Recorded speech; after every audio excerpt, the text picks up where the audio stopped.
All right, Bomber Clot, welcome to the studentcast with me and Brandon Williams, right? Ready to talk about all kinds of topics today.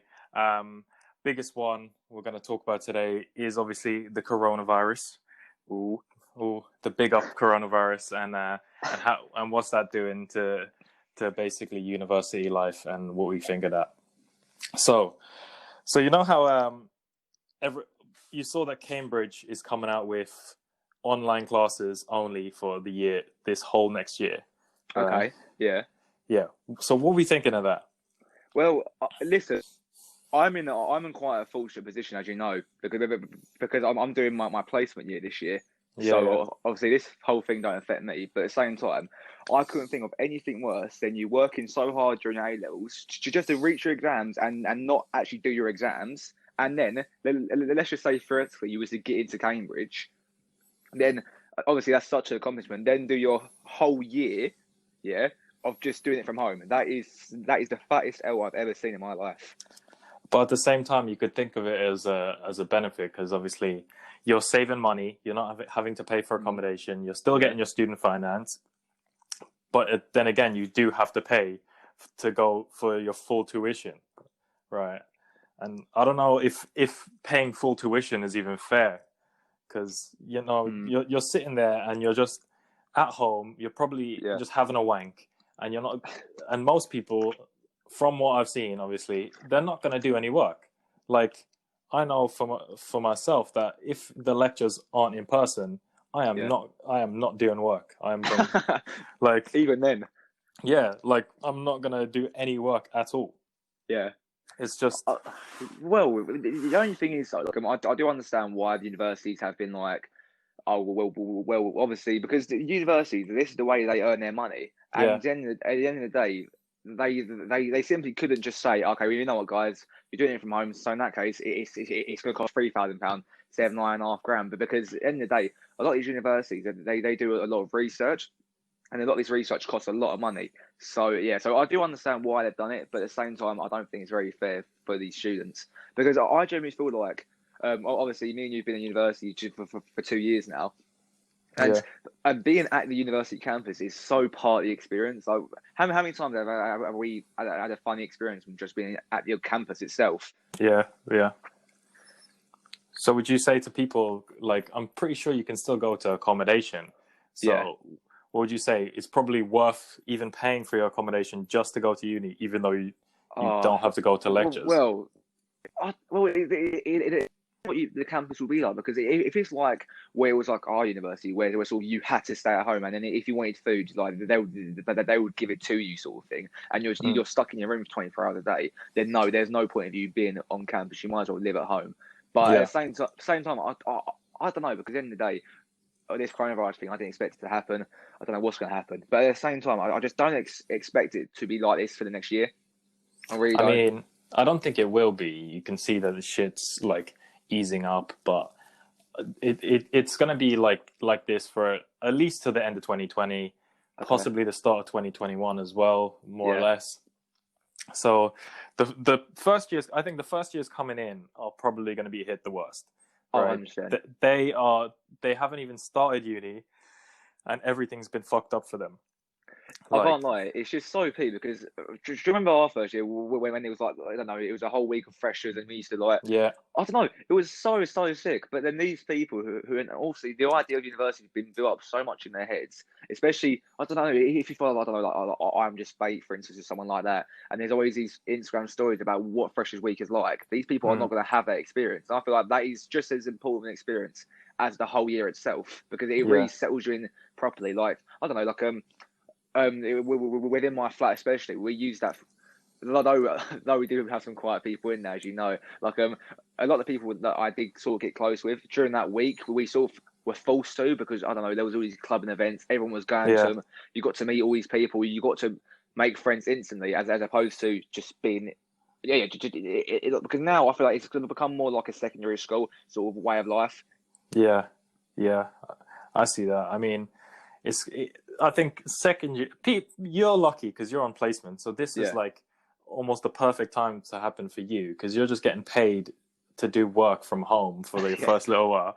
you're just sitting at home in your bathtub doing absolutely nothing, more or less, and then you're getting paid. Whereas first years are going to have to translate these lectures from all kinds of nations with weird accents, using computers that they probably don't know how to use, and then they're going to have to learn all of that for exams that they're going to have probably in like December and May.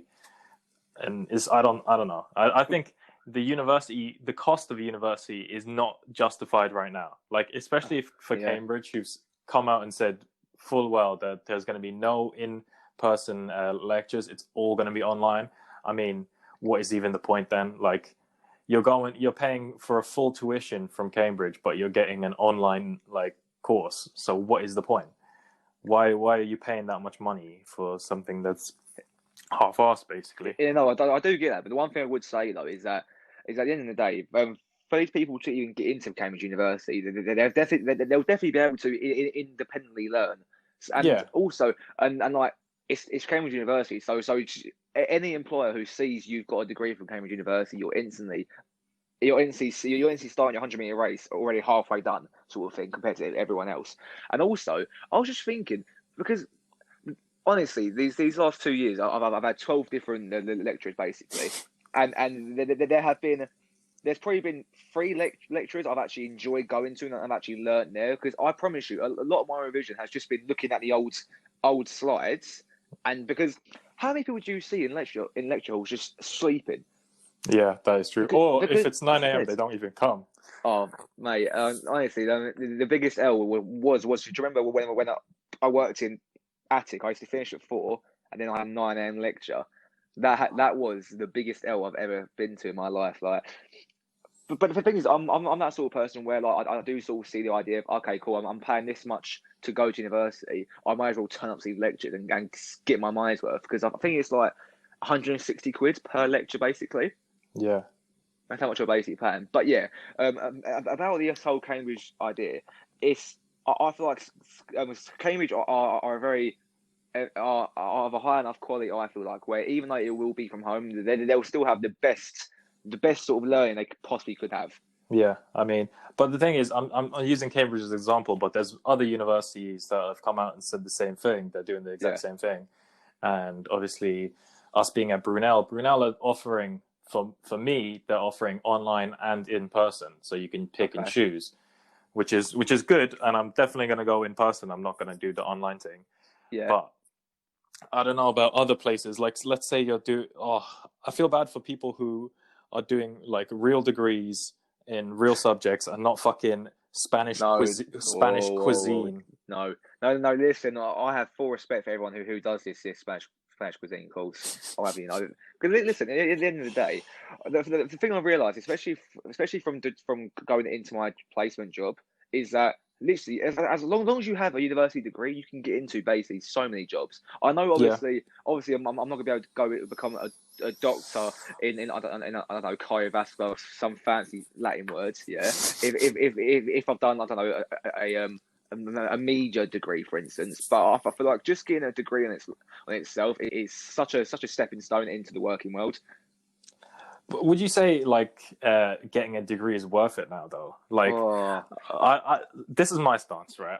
I think if you don't need a degree, for sure, right? If you want to do a job and you're certain of the thing you want to do and you don't need it 400%, it's a waste of time and money, right? Yeah, you're better off going and doing a paid apprenticeship where you're getting, or a degree apprenticeship's even better, because you're getting a degree, you're getting paid for it, and you get work experience at the same time. But obviously, if you're trying to be like a heart surgeon, I'm not expecting you to fucking just go up to the hospital and be like, yeah, I want to start working. Like, give me a heart. Yeah, please, I'm really passionate about this and we're willing to learn. It's like, no. Just cut up someone's chest and try to grab the heart. It's like, what is that? What is this? Why did bear blood? A finger in the left ventricle, like. Mate. But no, I understand what you're saying, but I generally feel like that university is a lot more than just get this learning about your course. Because I feel like, especially with us, I feel like we have grown so much as people over the last 2 years. Yeah. Because at the end of the day, we're not fend for ourselves, but we've had to live on our own effectively. Yeah. for the last 2 years, and I feel like that's not an experience that someone who gets an apprenticeship does, because in most cases, obviously I can't speak for everyone, but in most cases they'll be living at home, and then it'll be like going to school. So they'll travel to work, travel back. Their parents or carer, whoever it is at home, will be the one cooking their dinners, all that sort of stuff. Whereas we were on our own sort of thing. Yeah, I mean, you do end up growing up really quickly. 100%. You have to teach yourself how to cook if you don't know how to cook, because you're gonna. Well, you don't know how to cook. I mean, you need to eat something, and you need to take care of yourself, and you need to wash your clothes, and everything. You basically become an adult really quickly because you have to. And but at the same time, you get given full freedom. Like, I remember the day that my mom and dad dropped me off at uni, right, and I said goodbye to them, and it was amazing. It was the best feeling ever. I was free. I was fully free. I could do whatever I wanted, right? I didn't have to go out and then tell them, oh yeah, if they ask when you're going to be back or anything. I'm like, oh, I want to stay up until 5 a.m. today. I just can't. I just do what I want, man. Do what I want. Don't have to answer to no one. But it's an expensive thing, though. It's really expensive. Like, luckily with the UK, it's not actual debt. Like, student debt isn't real debt. It's more of a very loose loan that you don't really have to. Yeah, you know, this is funny because I was looking at it yesterday, well, funny enough, because I mean, you know, I think his name is Martin Lewis. You know, the money super expert guy. Oh yeah. And like basically, I was just putting in random wages and how much I would be paying each year, how much tax I would pay, blah blah blah. And I think it's something stupid like so. If I was to earn 35k, I'm only paying like a few £100 student loan per year. Yeah. And literally, like, do you remember our sixth form where the head of sixth form was telling us about student loans, and she just didn't explain it very well at all? And yeah, she was useless. And it was just your idea of, okay, it's 9% of your wage, but it's not. It's 9% of what you earn over that 25,000. For example, if you was getting 27,500, so you wouldn't be taxed 9% of the 27,500. You'd be taxed over that just over 2,000. So you'd be paying. I don't know, like 190 or something, whatever it is. And so like, I was deep in that, and I'm like, during my third year, I'm taking all the student loan you possibly can now, and again. Yeah, I mean, because I was honestly like, I feel like everyone has that mindset of like, a lot of the reason why people don't go to university is because, oh no, I've got to pay 60k, I'm not paying that back, and it's like, oh, only it's going to take so much of my money per month. And realistically, having I feel like only the fortunate ever do pay off their student loan, because I think is it after 25 or 20 years it just gets wiped. Yeah, something like that. Yes, so around that, I think it's like 20. It's between 20 and 30 years after you've taken out your loan. You haven't paid whatever you haven't paid, that being all of it or none of it, or like a pound. They just clean it. They just wipe a slate. Yeah. I mean, so honestly, I genuinely don't think people should actually worry and even think about it. And I was watching this Martin Lewis geezer talk about it again, and he was basically saying like, so student loan is the wrong word for it. Yeah. Because it's not. Okay, cool. It is technically a loan, but at the same time, it's just honestly, it's got that negative connotation of it straight away. Something that saying you should be stressed out about. But like, but it should just be part of tax base. That's not. It should be. It should think about it as being a tax, because at the end of the day, like you don't physically pay you don't physically go to the shop and be like, oh, I'd like to pay for my student loan, please, blah blah. Yeah. Like it just gets taken out usually by the employer. I'm not cool. If you're self-employed, it's a whole different scenario, and I'm not too sure why I go on with that. So, but yeah, so I feel like it's student loans connotations. I feel like they do need to change up the wording and maybe explain it a bit more to these students who are from working class environments, who are not too familiar with this sort of idea. For example, I was one of the first people in my immediate family to go to university. Yes. Same. So the whole idea of it, like even now, like I didn't have a clue how to apply for a student loan. I didn't know about applying for housing, whatever, blah blah blah. Like it was just so completely new to me, and I feel like I don't know. Maybe it's because we weren't searching for it well enough. But I don't feel like the government is really helping enough to make this clearer to people in our position. Yeah, but I would say, right, the actual website and the process of applying for student loan is really easy. Yeah. Like once you've decided and you're like, let me apply for the student loan or whatever, the government website that they do it is so easy, and it takes like 10 minutes and you're done. It's really, really easy. Obviously, if you're applying for the higher maintenance being the money that you get to pay for rent and food and other stuff, when you're applying for that, obviously that's a little bit more complicated. Your parents have to fill in some forms showing how much they earn, and then you get the extra based on how much they're making. But even then, that form isn't that complicated. It's just filling in your details and your parents' national insurance number, and you can just hand that off to them, and they fill it in, put it in an envelope, and just send it off. And it takes like 2 to 3 weeks, and you get your your amount. Because it's only that long if there are complications. Yeah, or if there's like a lot of backlog of stuff. Like, depending on when you're applying. 100%. And the one thing I'd recommend to people is just get it done. Literally. And so you know how you'll get a text saying, oh, it's time for applying for a student loan. Just do it there and then, because otherwise it's just stress. Like, basically, actually, did you please was talking about how we actually got into university and how how that sort of situation happened? Yeah, we can. So do you want to get into yours? Like... Yeah, okay. Well, so I'll start from mine. So basically, the A levels I was doing was history, media, and business. Yeah, and then and so basically, the grades I predicted that they weren't very high. So I predicted a BCC or BBC, which BBC, Big Black Hawk. Yeah. Yes, and if I was to get that, obviously I wouldn't be unhappy. But it was what I was expecting. So the university I was applying for, like they weren't universities I was really that interested in. So to be honest, I wasn't really fond of the idea of going to university. I was actually going to go for an apprenticeship. Yeah, and then God knows how it happened. Obviously, I must have slipped the examiner a £10 here and there. Basically, but I got an A, B, B. And then, so basically, I think we got, did I get results on the 16th or 18th of August? Something like that, around that time. And then literally on that day, I was like, cool, I'm going uni then. So literally that day, it was such a weird, stressful thing, because I was looking at all these different universities. I was like, I've never heard of you before. What is this? Because even with the course, I didn't know what course to do either. Yeah. So basically, I do international business now, and I'm sort of person who believes in like a trust in your gut sort of thing. So for instance, I was looking at Brunel. I had never heard of Brunel before even applying for them. And literally, I didn't understand there. And so literally, I called him up and it was like, okay, international business. These are grades I got, blah blah, and we just got in. Funny enough, Royal Holloway, first university I looked at once I got my grades.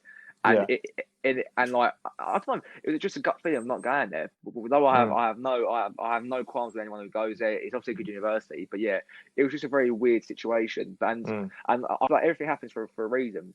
And so like it clearly shows that because I did not know that you went to this university either. Yeah, same. And obviously we've known each other since like year 8, and I feel like our university experience would probably be a lot different if we were completely on our own. Yeah, definitely. I mean, it helped a lot knowing at least one person at university, because even if let's say we weren't that close of friends, right at the time, I think we would still end up talking to each other for the time being until we met people, and then we'd go our separate ways. But at least having one person that you know and that you can talk to, and then makes it easier to invite other people into a conversation. 100%. When we moved in, I remember I was at your flat. Yeah. And we were at your flat, and we were just like talking to each other. But then all the other people that were in your flat started coming in, and we started talking to them and just bringing more and more people in. But I don't think if I didn't have you there, then it would have been weird if I was like starting to talk to the people in the flat. Like it would be that little awkward bit of like, oh. What do you do? Yeah. I do this. Where are you from? And that kind of like it's different if you can see that we've already been talking and we're like have a really light mood and bring the conversation, then people felt way more comfortable to jump 100%. In and talk 100%. To us. And and I'm thankful that obviously we have got a lot of closer since being together at university, but even back then. But back then we were still like good mates, sort of thing. So it wasn't as if like I don't know. I saw you in maths once, and I looked over and I was like, who the fuck is this guy? And just didn't speak to you for the whole 5 years being together. But like, I feel like it definitely did help, and it definitely, especially our personal age, we're very outgoing people. So like, especially if we had the confidence of being with someone, and being like, oh, who the fuck cares? I've known this guy for years. Like, I feel like you've been a lot more like, hi guys. I like crisp. How about you? Like you know, it's not right. You know the ones where you're like, when you speak to someone during a lecture, and you just do not know what go on with them, and you just don't know what to say, and you start saying, I remember I touched this bird once. Bird in terms of actual like a pigeon. Like, how about you? And like, what's your thoughts on this? Blah blah blah. So it's definitely weird. How do you get into university then? Right. So obviously, we went to the same secondary school, and I took maths, physics, and IT for A level. Right. Obviously, I didn't give myself an easy way into university. I knew I wanted to do engineering to start with. I didn't know which exactly or anything, but at least I had maths and physics where I could pretty much get into any field along that road. But I didn't take my A-levels seriously at all, and I spent most of my time going to Sainsbury's and getting snacks for people. And every time there was a free period, there was other people revising and doing their work, catching up on their work. And my first question was, all right, who wants to go to Sainsbury's and get some snacks? We used to always go to Sainsbury's. I used to go to that Sainsbury's like possibly 3 times a day. I was just bored. I didn't want to do any work, and I didn't really do any work.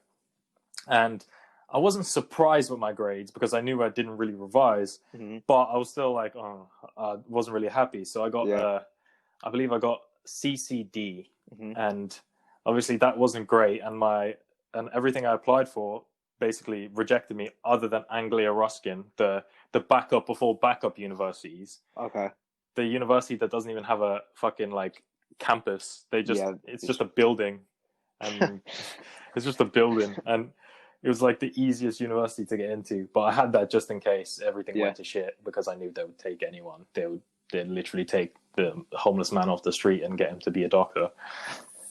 But I got an offer from Brunel to do a foundation year in engineering, and I was like, that is where I wanted to go from the get-go, because I knew about Brunel and I knew about its quality engineering department, and just I've had one of my friends has gone to Brunel and he finished, and I asked him about it, and he loved it, and so I wanted to go to Brunel, and I got the chance to do a foundation year.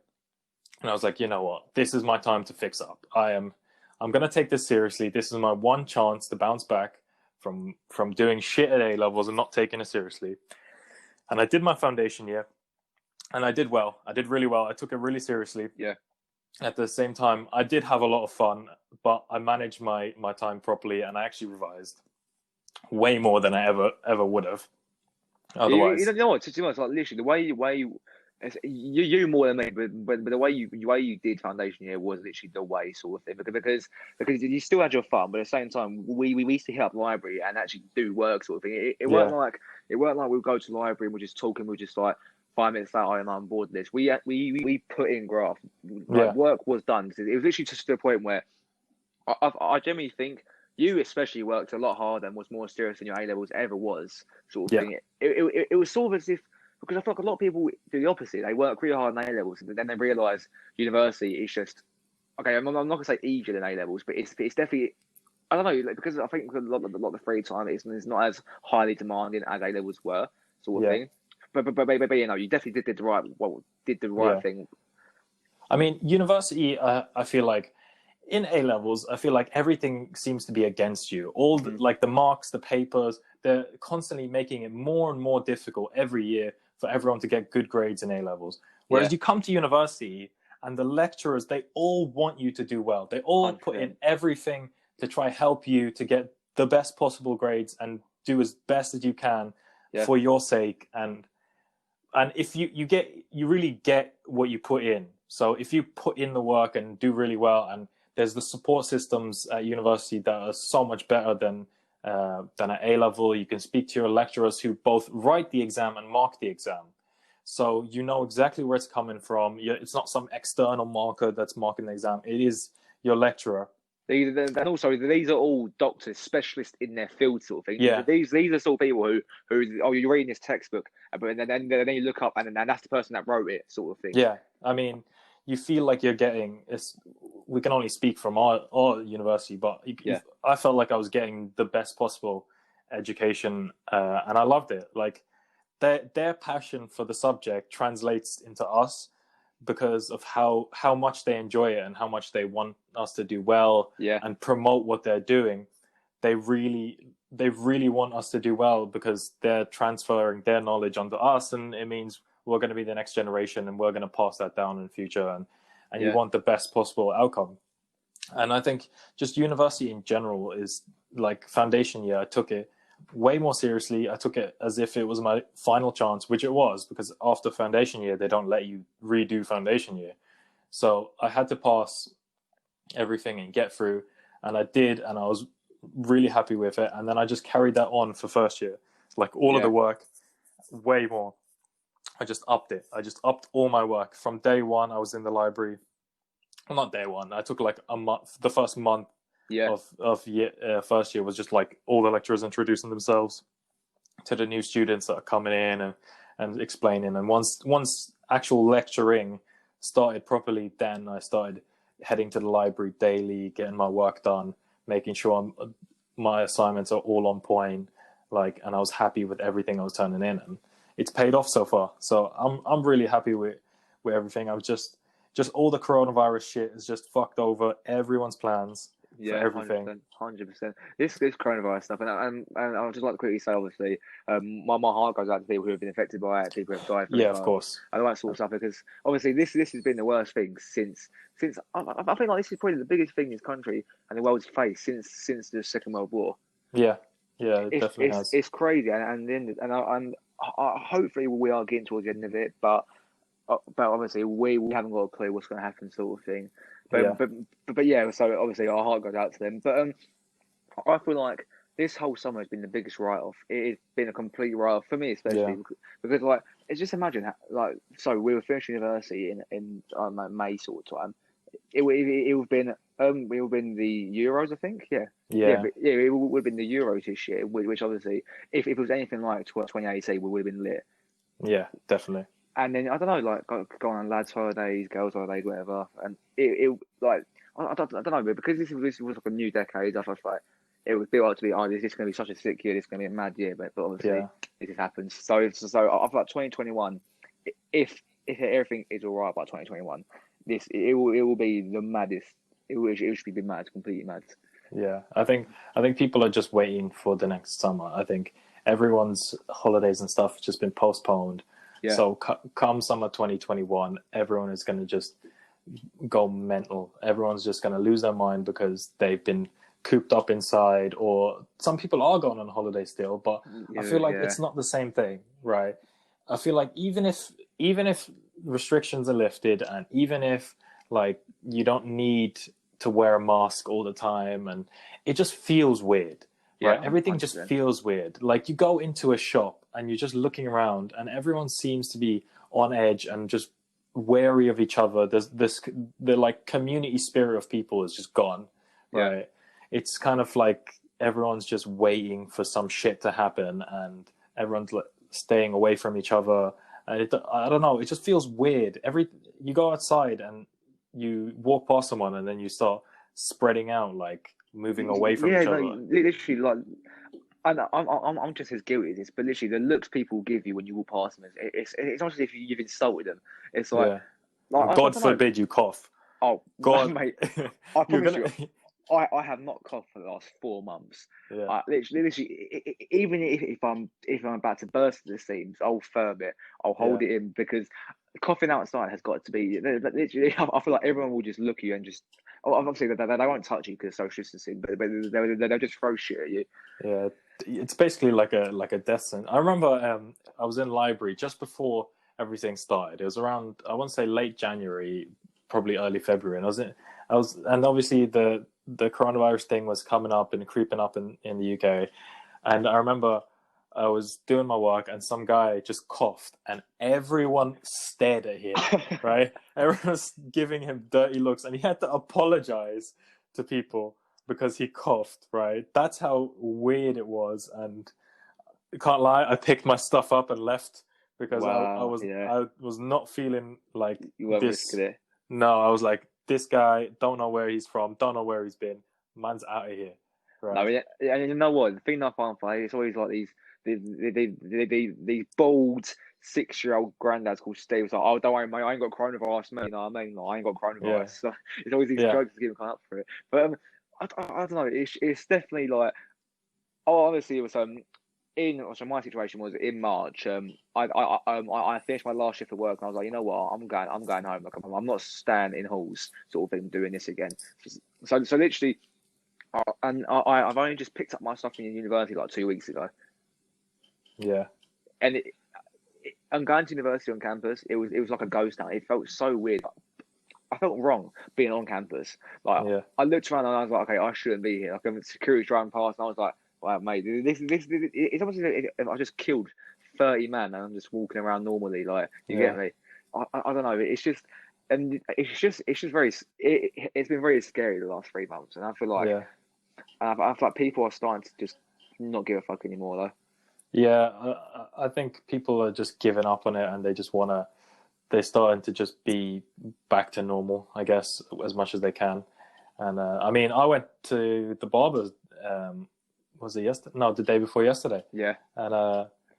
And it was just odd. Like there was it was odd. There was just screens between chairs. Wow. I had to book an appointment for somewhere that never does appointments, just walk-ins. Yeah. What was it? I want to say the cape that they put around you, but it's not a cape. What's a cape?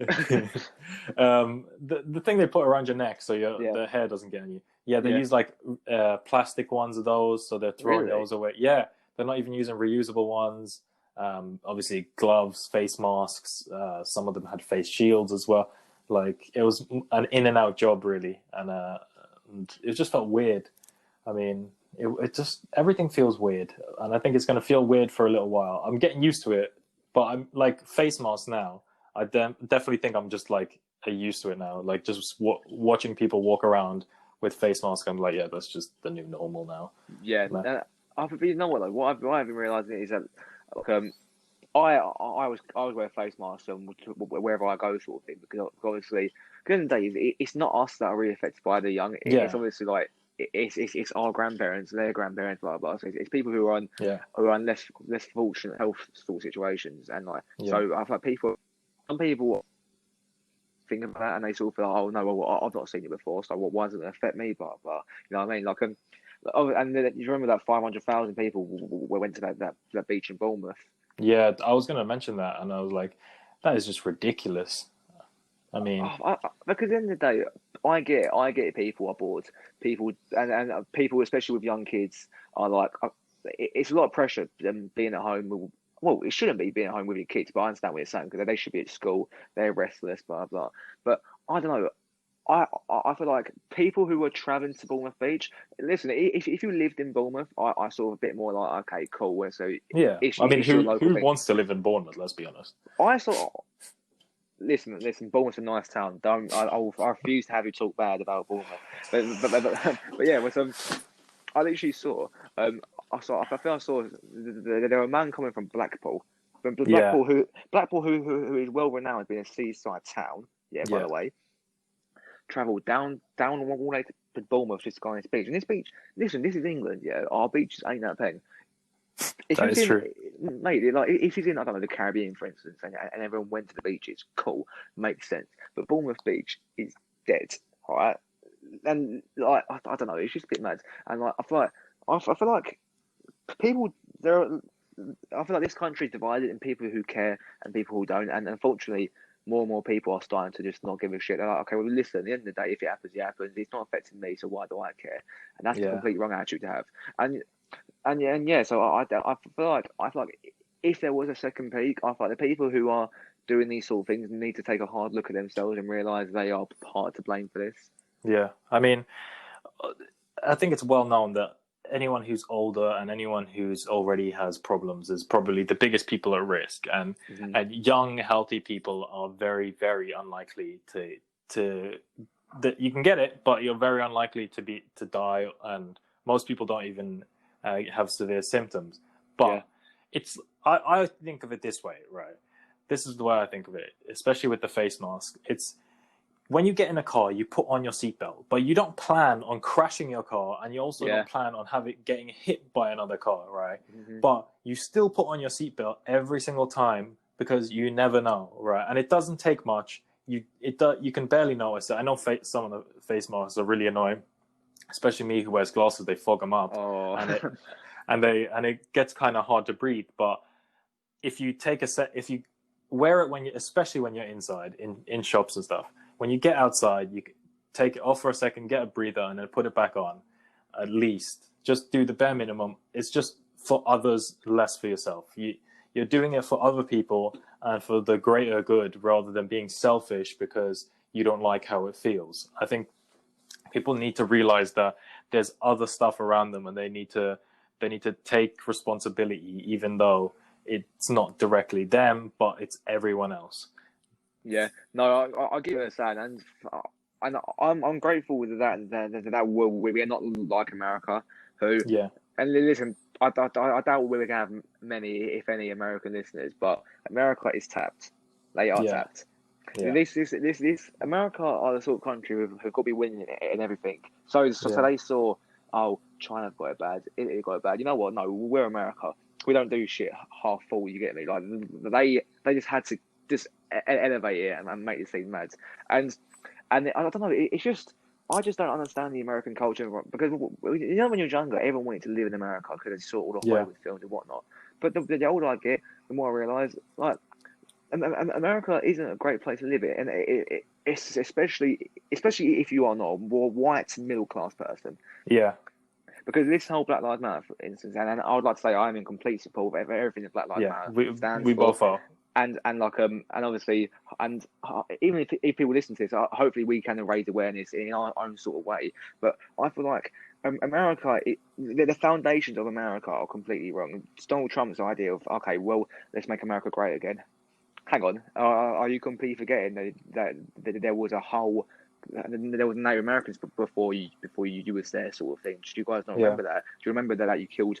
I remember watching this thing where I feel like the Europeans in general, I think in South America they killed 27 million Aztecs, Mayans, them sort of people. They're called the whole country built on bloodshed, and they just haven't learned. They just and this whole, I don't know, like this George Floyd thing, the 8 minutes and 46 seconds. Like, I don't know. I just feel like it's just ridiculous how we are still in this situation where I think it was 65, the Civil Rights Act was signed, and have we got better? I feel like we're still in the same situation, but it's just changed its face. I think, especially with America was, at one point, I would admit, the greatest country, because it had freedom of speech, it had rights. But did they? In the beginning, when the Constitution was signed, no, but listen, because at the end of the day, obviously, as you know, I studied the birth of USA, didn't I, during that A-level share, and listen, although it could have been an anglicised way of looking at things, but the Americans weren't happy that they were paying tax when in fact they were paying 1/25, I think, 1/16 or 1/25 of what the tax of a British person would pay, and they were getting the benefit of the doubt of many things, and so they were like, no, you know what, I don't want to pay tax, and the Boston Tea Party happened, blah blah, and they just caused the war. So and remember the American what was it called, the American Civil War, North versus South, slavery versus non-slavery, and I feel like this whole country has just been built on the foundations of like, it's just completely negative. And I feel like Trump being president, it's almost like it's this mad film. Yeah, life does feel like a movie right now, where there's a reality TV show president. I think the American citizens really fucked up by having Trump, and especially now his biggest rival is Joe Biden, right? They are bummed twice because neither of them are good enough, right? to be fit to be president. And I think there was a statistic that showed that Americans still have more faith in Obama than they do of Trump or Biden. 100%. And well, listen, Donald Trump's greatest competitor was Hillary Clinton. Yeah. And like, I don't know. I look at it and I'm like, really? This is what 300 million people can give, sort of thing. And it just shows how much influence money in that has, because Trump very, very clearly bought his way to that presidency. Obviously. I don't know. I just feel like America are doing it so wrong. And listen, and I know we're talking about America, but Britain are just as worse in their own ways. We are, and I feel like there are so many stories where, I don't know, always stop and search stuff, and always sort of like, and even like, obviously I know some companies are doing the I think it's like BAME sort of drugs, but I just feel like we all need to take a hard look at ourselves and realise that we are not as great as we think we are. The British Empire itself, we were awful. People talk about Adolf Hitler concentration camps. People forget that in the first and second Boer War in the early 900s, we were doing the exact same thing. This whole idea of it airing. Winston Churchill thought the same thing.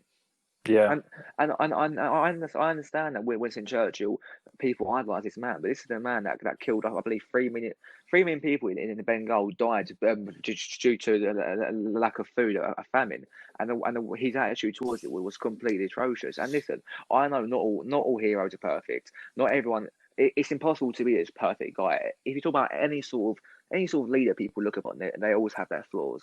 But I just feel like the British public are lying to themselves in thinking that well, we are this great country who ended slavery, blah blah blah. Because no, we didn't. We were the first country to start it. It's just ridiculous. I feel like, especially in schools, there needs to be a push towards learning about the British history more. We learn about Henry VIII from Fat Don and his 6 wives, and how he started the Protestant Church or whatever, sorry, the Church of England, But at the same time, we don't learn that. The impact we've had in this world, and how I don't know, the whole Gaza Strip, which I won't go into because it's just causing mass debates. But the Gaza Strip we are part of the reason why Israel sort of took over that country, and it's just mad. And I feel like even though I have just been slewing America, we still need to have a hard look at ourselves and know that we aren't perfect either. I'm gonna pose this question to you though. Do you think things are better now than they were, or do you think they're the same? Okay, because I think things are better, right? Okay, very there's small changes, and I think it's a progressive thing. There's never going to be an on-off switch on how well on racism, sadly, right? I think everyone would agree that if we could, we would switch it off right now, get rid of racism altogether, and we'd end it completely. But I don't think that's possible, right? I think we're making small steps. We're raising awareness. I think I would definitely rather live now than I would 50 or 100 years ago as a black man. I think it's better, but it's not done, right? There's so many more steps that can be done to abolish it completely. And I hope that eventually, sadly not in our lifetime, I don't think, but I think eventually there will be no racism. Okay. And I think that it will fade away, because I think it's a generational view, and I think the progressive view now is to get rid of racism as much as we can, especially if you look at diversity in schools and people just being included, and especially when you spend time around other people of different races. I think people who are like maybe inadvertently racist, they realize, wow, they're just people. They're basically the same as me, but they have a different color skin. But that means absolutely nothing. It's like someone wearing a blue t-shirt or a yellow t-shirt. Makes no difference. I'll get what you're saying, but listen, my sort of idea is, even though black people aren't being chained in shackles now, it doesn't mean it's improved. I feel like, though there are laws now and whatnot, there are still a lot of these same issues that have been around for hundreds of years. For example, I'll talk about my nan's family. So my nan's dad's Jamaican and her mum was Irish, and then in her part of East London, she was the first mixed race family in that area, sort of thing. Yeah. The amount of racism she received was something she don't even tell me. because of what she went through. But at the end of the day, I feel like although we're not as openly racist as what my nan would have received, for instance, I feel like inadvertently, like you said, there are still everyone. I feel like there are so many negative connotations in the media, and like I feel like I genuinely feel like we are nowhere near being in this ideal position because especially with our leaders who are very clearly they're very race motivated and like I don't know how to put it into words, but I generally feel like I feel like we are still a long way, and the George Floyd movement has been phenomenal, and I hope people weren't just in it. The black screen. I hope people weren't just in it because it looked good on their social media. I feel like people. Yeah. I hope people actually care and to just take time to educate yourself, read books. I'm trying to think about books now. Like I don't know, the new Jim Crow book that is very fascinating. There's so many books that I feel like white people need to educate themselves on before you can tackle something. You need to educate yourself and you need to know about your history and need to own up to the things you've done, sort of thing. Yeah. But at the same time, I'd say that it's still slightly better. It might not be completely better let's say your nan. Her parents were a couple today, a young couple today, and they just moved into a normal neighborhood, especially in London. I think in London it's very different to the rest of the UK. I think they'll be way more widely accepted, and because it's just a more normal thing now. And I think a lot of it has to do with how you've been brought up. I think a lot of it is parents' views because they're teaching their children, and you just pick up off your parents mostly. That's you basically become a little version of them. Yeah. So I think I'd like to say that our generation is better, but a lot of them aren't. A lot of us haven't been educated on it, and I think we can do more. But I'd definitely say that steps are being made in the right direction as opposed to the wrong. And I think I'm looking forward, and I'm being optimistic that things are going to get better. So I do believe it will, and I do believe that eventually it will. And unfortunately, I don't think it will be in our lifetime. I think it will be in maybe 200 years or so. But eventually, I think it will be stomped out across the whole world. In the same sense that we look at like slavery and just the whole connotations of that altogether are just disgusting and foul. I think we're going to look back at the same thing as racism, that people were attacking each other and people were being prejudiced just because of something they can't control. I think it's ridiculous, and I think eventually people are going to cop on and it will be eradicated, but sadly it's not. And that's why we have to keep raising awareness and bringing it up and acting in the way we want. I think actions speak louder than words, especially. So if you see some injustice, I think sitting there and keeping quiet is almost as bad as just not. 100%. You've put that really well. And the only thing, my sort of final thoughts on this is that because obviously we don't put this for the whole podcast, but I feel like it's impossible to change the world, but at the same time, if you can focus on trying to change your small community, they are big steps. So teaching your children and their children about the injustices that they're all races they receive, because I know it's Black Lives Matter, but I feel like there are a lot of issues that, I don't know, the British Muslims receive and all other people.